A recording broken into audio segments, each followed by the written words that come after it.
Everyone இன்றைக்கி என்ன topic பார்க்க போகிறோம் அப்படின்னு பார்த்தீங்கன்னா, இந்தியன் எக்கனாமியில் சில மல்டிபிள் சாய்ஸ் கொஷின்ஸ் தான் சால்வ் பண்ண போகிறோம். டிஎன்பிசி சிலபஸை பேஸ் பண்ணி எக்கனாமிக்ஸில் ஸ்கூல் புக்ஸ்லேருந்து என்னென்ன கொஷின்ஸ் கேட்டுட்ருக்காங்க அப்படின்னு சொல்லி சால்வ் பண்ணிகிட்ருக்கோம். அந்த வரிசையில் பார்த்தீங்கன்னா இன்றைக்கும் வந்து சில கொஷின்ஸ் வந்து சால்வ் பண்ண போகிறோம். ஸோ இன்றைக்கி பார்த்தீங்கன்னா மெயினாக பிளானிங் கமிஷன் அண்ட் நித்தி ஆயோக்லேருந்து தான் கொஷின்ஸ் வந்து எடுத்துக்கேன். ஃபர்ஸ்ட் கொஷின் பாருங்கள். The first country to introduce planning was அப்படின்னு சொல்லி கேட்டிருக்காங்க. UK, USA, former Soviet Union, France அப்படின்னு கேட்டிருக்காங்க. ஸோ பிளானிங் அப்படின்னா தமிழில் என்ன அர்த்தம் அப்படின்னா திட்டமிடுதல் அப்படின்னு அர்த்தம். ஸோ பிளானிங் அப்படின்னா ஒரு நாடு வந்து பொருளாதார வளர்ச்சி அடைவதற்கு ஒவ்வொரு ஆண்டும் இல்லைன்னா பார்த்திங்கன்னா ஒரு 5 ஆண்டுக்கு ஒரு கோலை வந்து நிர்ணயம் பண்ணுறாங்க. அந்த கோலை வந்து அச்சீவ் பண்ணுறதுக்கு நிதி ஒதுக்கி அதை செயல்படுறதுக்கு ஒரு முறையான பிளானிங் இருந்தால் தான் பொருளாதார வளர்ச்சியை வந்து அடைய முடியும். ஸோ இந்த மாதிரி வந்து பிளானிங் பண்ணி பொருளாதார வளர்ச்சி அடைஞ்சு உலகத்துக்கு வந்து நாங்கள் வந்து இந்த மாதிரி வந்து பிளானிங்னால் ஒரு பொருளாதார வளர்ச்சி வந்து அடைஞ்சிருக்கோம் அப்படின்னு சொல்லி மற்ற உலகத்துக்கு வந்து எடுத்துக்காட்டாக இருந்தது எந்த நாடு அப்படின்னு பார்த்திங்கன்னா ஃபார்மர் சோவியட் யூனியன். ஸோ இவங்க தான் வந்து ஃபஸ்ட்டு பிளானிங் வந்து இன்ட்ரடியூஸ் பண்ணுறாங்க. அந்த பிளானிங்கை இன்ட்ரடியூஸ் பண்ணி அதிலேருந்து பொருளாதார வளர்ச்சி அடைஞ்சு அதுலேருந்து வெற்றியும் பெற்றிருக்காங்க. ஸோ இவங்கள பார்த்து தான் மற்ற நாடுகளும் வந்து பிளானிங் அப்படின்றத நம்ம கண்ட்ரியில் வந்து கொண்டு வரணும் அப்படின்னு சொல்லி நினைக்கிறாங்க. ஸோ இவங்களோட சக்ஸஸை பார்த்துட்டு நம்ம கண்ட்ரீஸ்லேயும் வந்து பிளானிங் வந்து இம்ப்ளிமெண்ட் பண்ணணும் அப்படின்னு சொல்லி நினைக்கிறாங்க. ஸோ இந்த கிஃப்ட்டை வந்து கொடுத்தது யார், அந்த பிளானிங் அப்படின்ற கிஃப்ட்டை கொடுத்தது யார் அப்படின்னு பார்த்தீங்கன்னா ஃபார்மர் சோவியட் யூனியன் தான், அதாவது Russia. The planning is a gift of former Soviet Russia to the world, for it was the first country to practice economic planning on a national scale. Former Soviet Union launched its first plan in the year. So எப்போ வந்து அவங்க first பிளானை வந்து start பண்ணுறாங்க அப்படின்னு பார்த்தீங்கன்னா 1928 தான் அவங்களோட ஃபஸ்ட்டு பிளானை வந்து ஸ்டார்ட் பண்ணுறாங்க. ஸோ இந்த பிளானை வந்து ரஷ்யா வந்து போட்டு அவங்க வந்து பொருளாதார வளர்ச்சியில் வந்து சக்ஸஸ் ஆகிடுறாங்க. இதெல்லாம் பார்க்குற இந்தியன்ஸ் என்ன பண்ணுறாங்க, மெயினாக பார்த்திங்கன்னா இந்திய தலைவர்கள் என்ன நினைக்கிறாங்க அப்படின்னா, இந்த மாதிரி பிளானிங் வந்து நம்ம கண்ட்ரிலையும் வந்து கொண்டு வரணும், நம்ம கண்ட்ரிலையும் வந்து பொருளாதார வளர்ச்சி வந்து மேம்படணும் அப்படின்னா இந்த மாதிரி ஒரு பிளானிங் வந்து கொண்டு வரணும். ஒன்று டாமினியன் 1930s டாமினியன் ஸ்டேட்டஸில் இருந்தாலும் சரி, இண்டிபெண்டன்ஸ் வாங்கினாலும் சரி, இந்த மாதிரி ஒரு பிளானிங் வந்து கண்ட்ரியில் வந்து கொண்டு வரணும் அப்படின்னு சொல்லி இந்திய தலைவர்கள் எல்லாமே நினைக்கிறாங்க. அதுக்கு முன்னோடியே இருந்தது யாருன்னு பார்த்தீங்கன்னா சர் எம் விஸ்வேஸ்வரய்யா 1934. இவர் தான் ஃபஸ்ட்டு ஒரு பிளானிங் வந்து போடுறாரு. பிளானிங் டிராஃப்டை போட்டு அதை வந்து டிமாண்ட் பண்ணுறாரு, இதை செயல்படுத்துங்க அப்படின்னு சொல்லி டிமாண்டு வைக்கிறாரு. இந்த விஸ்வேஸ்வரய்யா யார் அப்படின்னு பார்த்தீங்கன்னா ஒரு இன்ஜினியர், பொலிட்டீஷியன், அதுக்கப்புறம் நேஷ்னல் லீடர் இதெல்லாமா இருக்கார். இவர் பார்த்திங்கன்னா அவரோட புக்கான பிளான்ட் எக்கனாமி ஆஃப் இந்தியா அப்படின்றதுல வந்து எக்கனாமிக் பிளானிங் எப்படி பண்ணணும் அப்படின்னு சொல்லி சொல்கிறாரு. இவரோட பிளான் பார்த்திங்கன்னா 10 இயர் பிளான், 5 இயர் பிளான் கிடையாது, 10 இயர் பிளான் இவரோட பிளானு. இவரோட கோர் ஐடியா என்ன இருந்துச்சு அப்படின்னா, அக்ரிகல்ச்சர் இருக்கணும், அக்ரிகல்ச்சர் மட்டுமே நம்பி இருக்கக்கூடாது, அக்ரிகல்ச்சர்லேருந்து நம்ம வந்து இண்டஸ்ட்ரீஸ்க்கு வந்து ஷிஃப்ட் ஆகணும். இந்த மாதிரி அக்ரிகல்ச்சர்லேருந்து இண்டஸ்ட்ரீஸ்க்கு ஷிஃப்ட் ஆகணும் அப்படின்னா நம்மளோட நேஷ்னல் இன்கம் வந்து 10 இயர்ஸில் வந்து டபுள் ஆகும் அப்படின்றத முன் வச்சார். அடுத்த ப்ரொப்போசல் யார் வைக்கிறாங்க அப்படின்னா ஃபிக்கி அப்படின்ற அமைப்பு வந்து வைக்கிறாங்க. ஃபிக்கியோட ப்ரொப்போசல் எப்போ கொடுத்துருப்பாங்க அப்படின்னா 1934 கொடுத்துருப்பாங்க. இந்த ஃபிக்கி யாருன்னா federation of Indian chamber of commerce and industry. இவங்க வந்து leading organisation of Indian capitalist. இவங்க தான் ஃபஸ்ட்டு நேஷ்னல் பிளானிங் கமிஷன் அப்படின்றத எஸ்டாப்ளிஷ் பண்ணணும் அப்படின்றாங்க. ஒரு எக்கனாமிக் பிளானிங், எக்கனாமிக் டெவலப்மெண்ட் வேணும் அப்படின்னா ஒரு நேஷ்னல் பிளானிங் கமிஷன் வந்து எஸ்டாப்ளிஷ் பண்ணுங்கள் அப்படின்னு சொல்லி ஃபஸ்ட்டு சொன்னது யார் அப்படின்னா ஃபிக்கி அப்படின்ற அமைப்பு தான் 1934. அடுத்தது பார்த்திங்கன்னா ஜவஹர்லால் நேரு வந்து 1938 வந்து நேஷ்னல் பிளானிங் கமிஷன் அப்படின்றத ஒன்று செட் பண்ணுறாங்க. ஸோ இது வந்து காங்கிரஸ் பிளான் அப்படின்னு சொல்கிறாங்க. ஏன்னா வந்து 1937 வந்து காங்கிரஸில் தான் ஆட்சி இருப்பாங்க. ஐஎன்சி செஷன், ஆனுவல் செஷன் நடக்கும் இல்லையா, அப்போ 1938 பார்த்திங்கன்னா சுபாஷ் சந்திர போஸ் தான் வந்து தலைவராக இருந்திருக்காரு. இவர் வந்து ப்ரொப்போஸ் பண்ணுறாரு நேஷ்னல் பிளானிங் கமிஷன் வந்து எஸ்டாப்ளிஷ் பண்ணணும் அப்படின்னு. அந்த நேஷ்னல் பிளானிங் கமிஷன் வந்து யாரோட தலைமையில் வந்து க்ரியேட் பண்ணுறாங்க அப்படின்னா ஜவஹர்லால் நேரு தலைமையில் 1938 வந்து க்ரியேட் பண்ணுறாங்க. ஆனால் 1938 வந்து ஆரம்பிக்கிறாங்க. அதுக்கப்புறம் பார்த்திங்கன்னா வேர்ல்டு வார் நடக்கும். அதுக்கப்புறம் பார்த்திங்கன்னா நிறைய வந்து freedom moments, good India moment இதெல்லாம் நடக்கிறதுனால பார்த்திங்கன்னா அவரால் வந்து அந்த ரிப்போர்ட் வந்து சப்மிட் பண்ண முடியல. இந்த நேஷ்னல் பிளானிங் கமிஷன் வந்து எப்போ ரிப்போர்ட்டை சப்மிட் பண்ணுறாங்க அப்படின்னு பார்த்தீங்கன்னா 1949 தான் வந்து சப்மிட் பண்ணுறாங்க. 1938 வந்து செட் பண்ணுறாங்க. ஆனால் நடுவில் வேர்ல்டு வார், அதுக்கப்புறம் வந்து நேஷ்னல் மூமெண்ட்ஸ் இதெல்லாம் நடந்துட்டு இருந்ததுனால பார்த்திங்கன்னா 1948 தான் இவங்களோட ரிப்போர்ட் வந்து சப்மிட் பண்ணுறாங்க. ஸோ அடுத்தது பார்த்திங்கன்னா பாம்பே பிளான் 1940. புக்கில் வந்து 1914 தான் கொடுத்துருப்பாங்க. ஆனால் ரிலீஸ் பண்ணுற டேட் எப்போன்னு பார்த்தீங்கன்னா 1944 தான். ரெண்டுமே பார்த்துக்கோங்க. The 8 leading industrialist of Bombay presented Bombay plan. It was 15-year investment plan. ஒரு 15 years இன்வெஸ்ட்மெண்ட் பிளான் பார்த்தீங்கன்னா பாம்பேயில் உள்ள தொழிலதிபர்கள் எல்லாமே வந்து ப்ரெசென்ட் பண்ணுறாங்க. அப்போ வந்து அதிபர்கள் அப்படின்னு பார்த்தீங்கன்னா பிர்லா, டாட்டா இவங்களாக தான் இருந்திருப்பாங்க. ஸோ இவங்களோட பிளான் என்ன, ஐடியா என்ன இருந்துச்சுன்னா, agriculture reconstructing, abolishing all intermediates, fixing minimum wages, fair price of crop, credit to farmers etcetera. Agriculture வந்து நம்ம வந்து ரீகன்ஸ்ட்ரக்ட் பண்ணணும். இந்த இன்டர்மீடியட்ஸ் இருப்பாங்க இல்லையா, அவங்களெல்லாம் வந்து அபாலிஷ் பண்ணணும். வேஜஸ், ஒரு மனுஷர் இருக்காருன்னா அவருக்கு வந்து ஒரு மினிமம் வேஜ் வந்து கொடுக்கணும். க்ராப்புக்கெலாம் வந்து ஒரு ஃபேர் ப்ரைஸ் வந்து செட் பண்ணணும். ஃபார்மர்ஸ்க்கு வந்து கடன் கொடுக்கணும் அப்படின்றாங்க. Rapid industrialisation, establishing heavy and basic industries. Heavy இண்டஸ்ட்ரிக்கு அதுக்கப்புறம் பேசிக் இண்டஸ்ட்ரீஸும் கொண்டு வரணும். Development of essential consumer goods, promoting medium and small scale industries and cottage industries. அதுக்கப்புறம் active role of state in economy. Social welfare, providing basic necessities like education, health, housing, wages இது எல்லாமே கொடுக்கணும். Bringing income equality in all section. இண்டஸ்ட்ரீஸில் ஒரு மாதிரியும் அக்ரிகல்ச்சரில் ஒரு மாதிரியும் இல்லாமல் எல்லாருக்குமே பார்த்திங்கன்னா இன்கம் ஈக்குவாலிட்டி இருக்கணும் அப்படின்றது இவங்களோட ப்ரொப்போசலாக இருக்குது. ஸோ ப்ரொப்போசல் பார்க்கலன்னா கூட at least Bombay plan 1940 8 leading industrialist வந்து கொண்டு வராங்க. 15 years இன்வெஸ்ட்மெண்ட் பிளான். இதை வந்து நல்லா பார்த்துக்கோங்க. அடுத்தது காந்தியன் பிளான். காந்தியன் பிளான் வந்து 1944 போடுறாங்க. இந்த பிளானை வந்து ஃபார்முலேட் பண்ணது யார் அப்படின்னா ஸ்ரீமன் நாராயண் அகர்வால் அப்படின்றவர் தான். இவர் வந்து காந்தியன் பிரின்சிபல்ஸை பேஸ் பண்ணி இந்த பிளான் வந்து கொண்டு வராரு. The objective of the Gandhian plan was creating decentralised economic structure. Plan emphasise on அக்ரிகல்ச்சருக்கு வந்து முக்கியம் கொடுக்குறாரு. Self contained villages, cottage industries. So வந்து காந்தியன் பிளான் அப்படின்னு சொல்லும் போது அவர் வந்து காந்தியன் வந்து காட்டேஜ் இண்டஸ்ட்ரீஸ், அக்ரிகல்ச்சருக்கு தான் ரொம்ப முக்கியத்துவம் கொடுத்துருப்பாரு. காந்தியோட நோக்கம் என்னவாக இருந்துச்சுன்னா, அக்ரிகல்ச்சரை சார்ந்து தான் வந்து ஒரு நாடு வந்து முன்னேற முடியும் அப்படின்றது அவரோட நோக்கமாக இருந்துச்சு. அவரோட பிளானை ஃபார்முலேட் பண்ணது ஸ்ரீமன் நாராயண் அகர்வால். எஸ்என் அகர்வால் அப்படின்னு கொடுப்பாங்க, இல்லை ஸ்ரீமன் நாராயண் அகர்வால் அப்படின்னு சொல்லுவாங்க. ஸோ இவரோட நோக்கம் என்னவாக இருந்துச்சுன்னு பார்த்தீங்கன்னா, ஒரு டீசென்ட்ரலைஸ்ட் எக்கனாமிக் ஸ்ட்ரக்சரை கொண்டு வரணும் அப்படின்றது தான் அவரோட நோக்கமாக இருந்துச்சு. It is industrialism itself rather than inability to industrialize which was the root cause of Indian poverty அப்படின்னு சொன்னது யாருன்னா மகாத்மா காந்தி வந்து சொல்லியிருப்பாரு. அடுத்தது பீப்புள் பிளான் 1945 வந்து கொண்டு வராங்க. The objective of this plan was the economic reforms with human rice.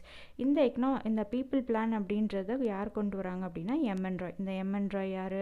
Founder of communist party of India. This plan aim to provide basic necessity of life to people.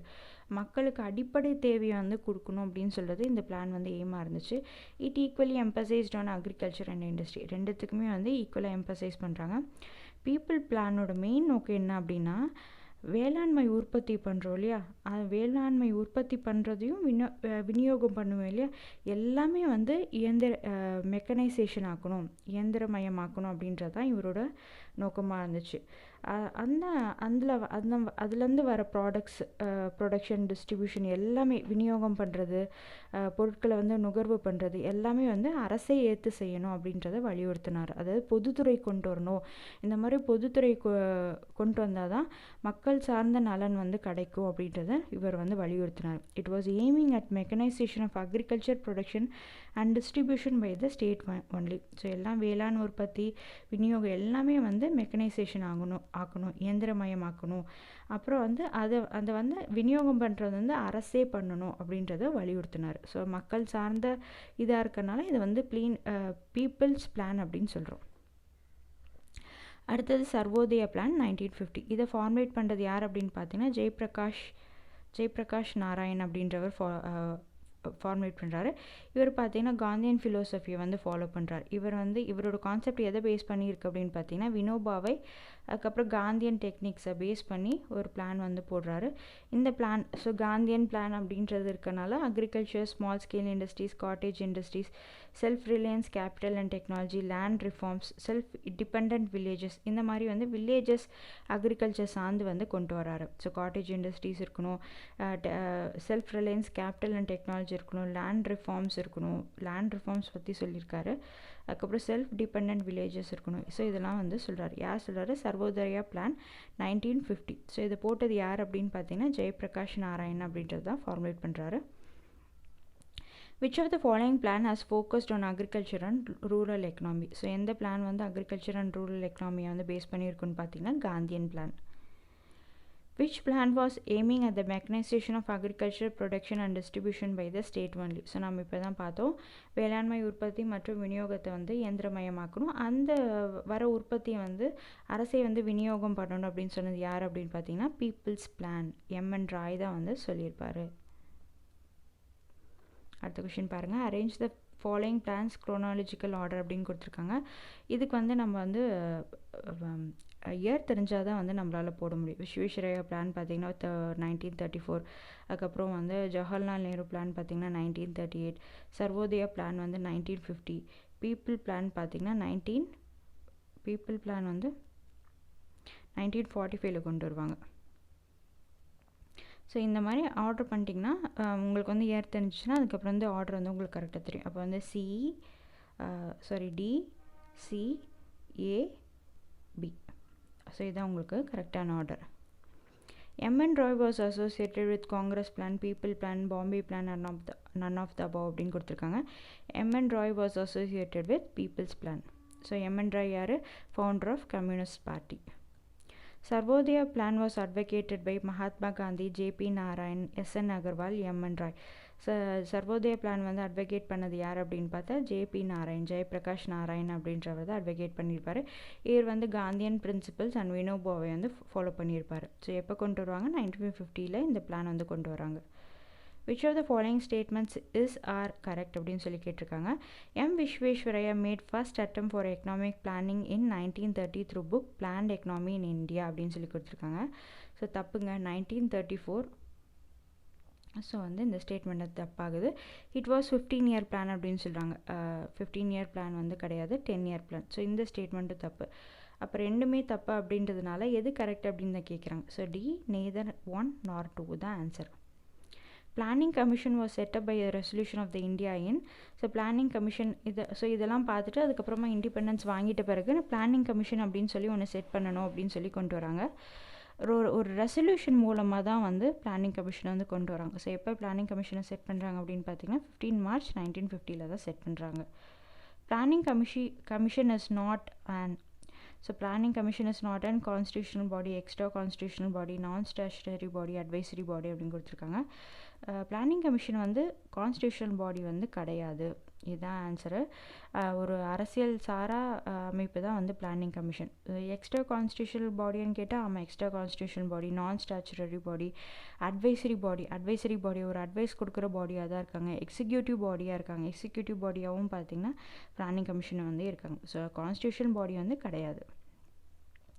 Who is the chairman of Indian Planning Commission?